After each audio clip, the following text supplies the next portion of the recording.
Hello friends, Amit story wise में आप सभी का स्वागत है। आपके बीच हम एक कहानी लेकर आए हैं जो एक्सप्लेन कर रहे हैं महान राजा भोज का इतिहास। राजा भोज की कहानी है। अल्पायु में सिंहासनारोहण के समय महान राजा भोज चारों ओर से शत्रुओं से घिरे थे। उत्तर में तुर्कों से, उत्तर पश्चिम में राजपूत सामंतों से, दक्षिण में विक्रम चालुक्य, पूर्व में युवराज कलुचरी तथा पश्चिम में भीम चालुक्य से उन्हें लोहा लेना पड़ा। उन्होंने सबको हराया। तेलंगाना के तेलप और तिरहुत के गांगे देव को हराने से एक मशहूर कहावत बनी, कहाँ राजा भोज और कहाँ गंगू तेली। भोज नाम से और भी राजा हुए हैं, जैसे मिहिर भोज। हम यहाँ बात कर रहे हैं उन राजा भोज की जिन्होंने अपनी राजधानी धार को बनाया था। उनका जन्म सन 980 में महाराजा विक्रमादित्य की नगरी उज्जैनी में हुआ। राजा भोज चक्रवर्ती सम्राट विक्रमादित्य के वंशज थे। 15 वर्ष की छोटी आयु में उनका राज्य अभिषेक मालवा के राज सिंहासन पर हुआ। प्रसिद्ध संस्कृत विद्वान डॉक्टर रेवा प्रसाद द्विवेदी ने प्राचीन संस्कृत साहित्य पर शोध के दौरान मलयाली भाषा में भोज की रचनाओं की खोज करने के बाद यह माना है कि राजा भोज का शासन सुदूर केरल के समुद्र तट तक था। ग्वालियर से मिले महान राजा भोज की स्तुति पत्र के अनुसार केदारनाथ मंदिर का राजा भोज ने 1076 से 1099 के बीच पुनर्निर्माण कराया था। राहुल संकृत्यायन के अनुसार यह मंदिर 12 से 13वीं शताब्दी का है। इतिहासकार डॉक्टर शिव प्रसाद डबराल मानते हैं कि शैव लोग आदि शंकराचार्य से पहले से ही केदारनाथ जाते रहे हैं, तब भी यह मंदिर मौजूद था। कुछ इतिहासकारों अनुसार राजा भोज परमार मालवा के परमार अथवा पवार वंश के 9वें यशस्वी राजा थे। उन्होंने 1018 ईस्वी से 1060 ईस्वी तक शासन किया। कुछ विद्वानों अनुसार परमार वंश ने मालवा पर सन 1000 से 1285 तक राज किया। भोज राजा इसी महाप्रतापी वंश की 5वीं पीढ़ी में थे। कुछ विद्वान मानते हैं कि महान राजा भोज यानी भोजदेव का शासन काल 1010 से 1053 तक रहा। राजा भोज ने अपने काल में कई मंदिर बनवाए। राजा भोज के नाम पर भोपाल के निकट भोजपुर बसा है। धार की भोजशाला का निर्माण भी उन्होंने कराया था। कहते हैं कि उन्होंने ही मध्य प्रदेश की वर्तमान राजधानी भोपाल को बसाया था, जिसे पहले भोजपाल कहा जाता था। इनके ही नाम पर भोज नाम से उपाधि देने का भी प्रचलन शुरू हुआ, जो इनके ही जैसे महान कार्य करने वाले राजाओं को दी जाती थी। भोज के निर्माण कार्य मध्य प्रदेश के सांस्कृतिक गौरव के जो स्मारक हमारे पास हैं, उनमें से अधिकांश राजा भोज की देन है। चाहे विश्व प्रसिद्ध भोजपुर मंदिर हो या विश्व भर के शिव भक्तों के श्रद्धा के केंद्र उज्जैन स्थित महाकालेश्वर मंदिर, धार की भोजशाला हो या भोपाल का विशाल तालाब, ये सभी राजा भोज के सृजनशील व्यक्तित्व की देन है। राजा भोज नदियों को चैनलाइज या जोड़ने के कार्य के लिए भी पहचाने जाते हैं। आज उनके द्वारा खोदी गई नहरें और जोड़ी गई नदियों के कारण ही नदियों के कंजर्व वाटर का लाभ आम लोगों को मिल रहा है। भोपाल शहर का बड़ा तालाब इसका उदाहरण है। भोज ने भोजपुर में एक विशाल सरोवर का निर्माण कराया था, जिसका क्षेत्रफल 250 वर्ग मील से भी अधिक विस्तृत था। यह सरोवर 15वीं शताब्दी तक विद्यमान था, जब उसके तटबंधों को कुछ स्थानीय शासकों ने काट दिया। उन्होंने जहां भोज नगरी यानी वर्तमान भोपाल की स्थापना की, वहीं धार, उज्जैन और विदिशा जैसी प्रसिद्ध नगरियों को नया स्वरूप दिया। उन्होंने केदारनाथ, रामेश्वरम, सोमनाथ, मुंडीर आदि मंदिर भी बनवाए, जो हमारी समृद्ध सांस्कृतिक धरोहर है। राजा भोज ने शिव मंदिरों के साथ ही सरस्वती मंदिरों का भी निर्माण किया। राजा भोज ने धार, मांडव तथा उज्जैन में सरस्वती कंठभरण नामक भवन बनवाए थे, जिसमें धार में सरस्वती मंदिर सर्वाधिक महत्वपूर्ण है। एक अंग्रेज अधिकारी सी लुवार्ड ने 1908 के गजट में धार के सरस्वती मंदिर का नाम भोजशाला लिखा था। पहले इस मंदिर में माँ वाग्देवी की मूर्ति होती थी। मुगल काल में मंदिर परिसर में मस्जिद बना देने के कारण यह मूर्ति अब ब्रिटेन के म्यूजियम में रखी है। महमूद गजनवी से लिया बदला। गुजरात में जब महमूद गजनवी 971 से 1030 ईस्वी ने सोमनाथ का ध्वंस किया, तो इतिहासकार ई लेन पुल के अनुसार यह दुखद समाचार सवे भक्त राजा भोज तक पहुंचने में कुछ सप्ताह लग गए। तुर्की लेखक गर्दीजी के अनुसार उन्होंने इस घटना से क्षुब्ध होकर सन 1026 में गजनवी पर हमला किया और वह क्रूर हमलावर सिंध के रेगिस्तान में भाग गया। तब राजा भोज ने हिंदू राजाओं की संयुक्त सेना एकत्रित करके गजनवी के पुत्र सालार मसूद को बहराइच के पास एक मास के युद्ध में मारकर सोमनाथ का बदला लिया और फिर 1026 से 1054 की अवधि में बीच भोपाल से 32 किलोमीटर पर स्थित भोजपुर शिव मंदिर का निर्माण करके मालवा में सोमनाथ की स्थापना कर दी। विख्यात पुराविद अनंत वामन वाकड़कर ने अपनी पुस्तक The Glory of the Paramaras of Malwa में कोदंड काव्य के आधार पर तुरुस्को यानी तुर्को पर भोजराज की विजय की पुष्टि की है। यही कारण था कि बाद के काल में मालवा पर भी मुस्लिम आक्रांताओं का लगातार आक्रमण होता रहा और खासकर धार एवं भोपाल को योजनाबद्ध निशाने पर लिया गया। राजा भोज का परिचय। परमारवंशी राजाओं ने मालवा के एक नगर धार को अपनी राजधानी बनाकर 8वीं शताब्दी से लेकर 14वीं शताब्दी के पूर्वार्ध तक राज्य किया था।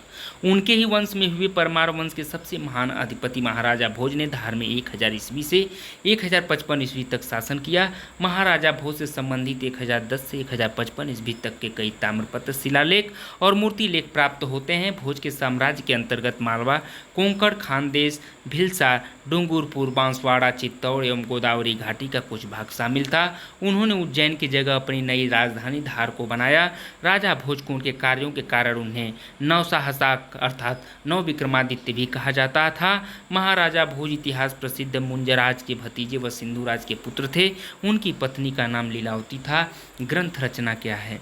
राजा भोज खुद एक विद्वान होने के साथ साथ काव्यशास्त्र और व्याकरण के बड़े जानकार थे और उन्होंने बहुत सारी किताबें लिखी थी। मान्यता अनुसार भोज ने 64 प्रकार की सिद्धियां प्राप्त की थी तथा उन्होंने सभी विषयों पर 84 ग्रंथ लिखे, जिसमें धर्म, ज्योतिष, आयुर्वेद, व्याकरण, वास्तुशिल्प, विज्ञान, कला, नाट्यशास्त्र, संगीत, योग शास्त्र, दर्शन, राजनीति शास्त्र आदि प्रमुख हैं।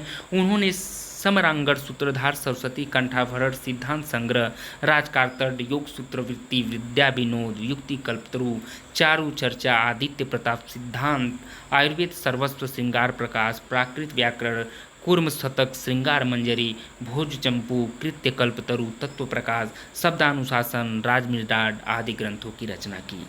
भोज प्रबंधनम नाम से उनकी आत्मकथा है। हनुमान जी द्वारा रचित रामकथा के शिलालेख समुद्र से निकलवाकर धार नगरी में उनकी पुनर्रचना करवाई, जो हनुमानाष्टक के रूप में विश्वविख्यात है। तत्पश्चात उन्होंने चंपू रामायण की रचना की, जो अपनी गद्य काव्य के लिए विख्यात है। आईन अकबरी में प्राप्त उल्लेखों के अनुसार भोज की राजसभा में 500 विद्वान थे। इन विद्वानों में 9 यानी नवरत्न का नाम विशेष रूप से उल्लेखनीय है। महाराजा भोज ने अपने ग्रंथों में विमान बनाने की विधि का विस्तृत वर्णन किया है। इसी तरह उन्होंने नाव, बड़े जहाज बनाने की विधि का विस्तार पूर्वक उल्लेख किया है। इसके अतिरिक्त उन्होंने रोबोट तकनीक पर भी काम किया था। मालवा के इस चक्रवर्ती प्रतापी काव्य और वास्तुशास्त्र में निपुण और विद्वान राजा भोज के जीवन और कार्यों पर विश्व की अनेक यूनिवर्सिटीज में शोध कार्य हो रहा है। इसके अलावा गौतमी पुत्र शतकर्णी, यशवर्धन, नागभट्ट और बप्पा रावल, मिहिर भोज, देवपाल, अमोघ वर्ष, इंद्र द्वितीय चोल राजा, राजेंद्र चोल, पृथ्वीराज चौहान, विक्रमादित्य, हरिहर राय और बुक्का राय, राणा सांगा, अकबर, श्री कृष्ण देव वर्मन, महाराणा प्रताप, गुरु गोविंद सिंह, शिवाजी महाराज, पेशवा बाजीराव और बालाजी बाजीराव, महाराजा रणजीत सिंह आदि के शासन में भी जनता खुशहाल और निर्भीक रही। इनका मृत्यु कब हुआ? अपने शासनकाल के अंतिम वर्षों में भोज परमार को पराजय का अपयश भोगना पड़ा। गुजरात के चालुक्य राजा तथा चेदी नरेश की संयुक्त सेनाओं ने लगभग 1060 ईस्वी में भोज परमार को पराजित कर दिया। इसके बाद ही इसकी मृत्यु हो गई। सिंहासन बत्तीसी की दिलचस्प कहानी क्या है? प्राचीन समय की बात है। उज्जैन में राजा भोज राज्य करते थे। वह बड़े दानी और धर्मात्मा थे। उनके बारे में प्रसिद्ध था कि वह ऐसा न्याय करते हैं कि दूध और पानी अलग अलग हो जाए। नगर में एक किसान का एक खेत था, जिसमें उसने कई साग सब्जी लगा रखी थी। एक बार की बात है कि खेत में बड़ी अच्छी फसल हुई। पूरी ज़मीन पर तो खूब तरकारियाँ आई, लेकिन खेत के बीचों बीच थोड़ी सी ज़मीन खाली रह गई। हालांकि किसान ने उस ज़मीन पर भी बीज डाले थे, लेकिन वहाँ कुछ नहीं हुआ।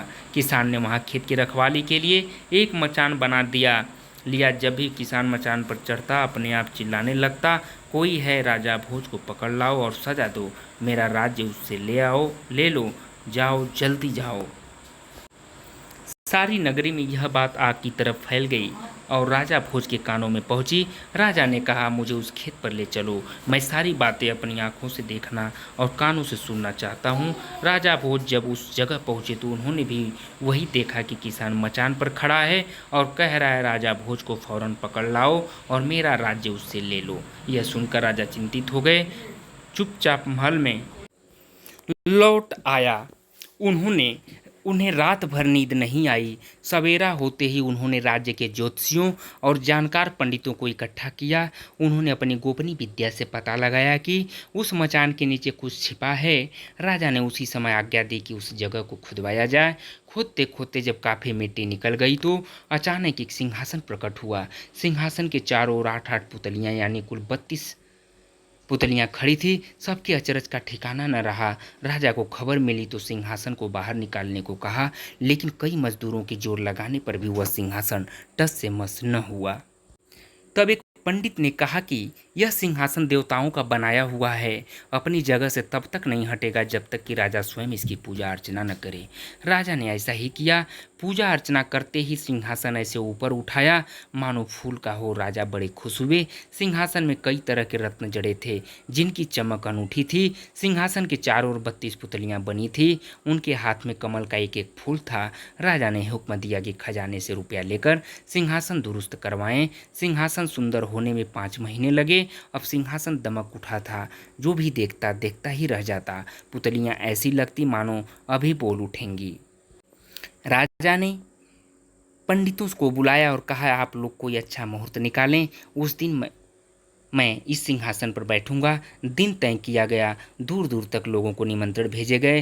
तरह तरह के बाजे बजने लगे। महल में खुशियां मनाई जाने लगी। पूजा के बाद जैसे ही राजा ने अपना दाहिना पैर बढ़ाकर सिंहासन पर रखना चाहा कि सारी पुतलियां खिलखिलाकर हंस पड़ी। लोगों को बड़ा अचंभा हुआ कि ये बेजान पुतलियां कैसे हंस पड़ी। राजा ने अपना पैर खींच लिया और पुतलियों से पूछा, ओ सुंदर पुतलियों, सच सच बताओ कि तुम क्यों हंसी। पहली पुतली का नाम था रत्नमंजरी। राजा की बात सुनकर वह बोली, राजन, आप बड़े तेजस्वी हैं, धनी हैं, बलवान हैं, लेकिन इन सब बातों का आपको घमंड भी है। जिस राजा का यह सिंहासन है वह दानी, वीर और धनी होते हुए भी विनम्र थे, परम दयालु थे। राजा बड़े नाराज हुए। पुतली ने समझाया, महाराज, यह सिंहासन परम प्रतापी और ज्ञानी राजा विक्रमादित्य का है। राजा बोले, मैं कैसे मानूं कि राजा विक्रमादित्य मुझसे ज्यादा गुणी और पराक्रमी थे। पुतली ने कहा, ठीक है, मैं तुम्हें राजा विक्रमादित्य की एक कहानी सुनाती हूँ। सिंहासन बत्तीसी की पहली पुतली रत्नमंजरी ने सुनाई एक कहानी। 32 पुतलियों के नाम इस प्रकार थे। Number 1 Ratnamanjari, number 2 Chitralekha, number 3 Chandrakala, number 4 Kamkandala, number 5 Lilavati, number 6 Ravibhama, number 7 Kaumudi, number 8 Pushpavati, number 9 Madhumalati, number 10 है प्रभावती, नंबर 11 त्रिलोचना, 12 है पद्मावती, नंबर 13 है कीर्तिमती, नंबर 14 है सुनैना, नंबर 15 है Sundarvati, number 16 Satyavati, number 17 Vidyavati, number 18 Taravati, number 19 Rooprekha, number 20 Gyanvati, number 21 Chandrajyoti, number 22 Anurodhvati, number 23 Dharmavati, number 24 Karunavati, number 25 Trinetri, number 26 Mriganayani, number 27 Malayavati, number 28 Vaidehi, number 29 Manvati, number 30 Jayalakshmi, number 31 Kaushalya, number 32 Rani Roopvati. तो ये रहा राजा भोज की कहानी। दोस्तों, आप कहानी से सहमत हैं तो कृपया चैनल को सब्सक्राइब करें, लाइक करें। आपका बहुत बहुत आभार, बहुत बहुत धन्यवाद। थैंक यू सो मच दोस्त।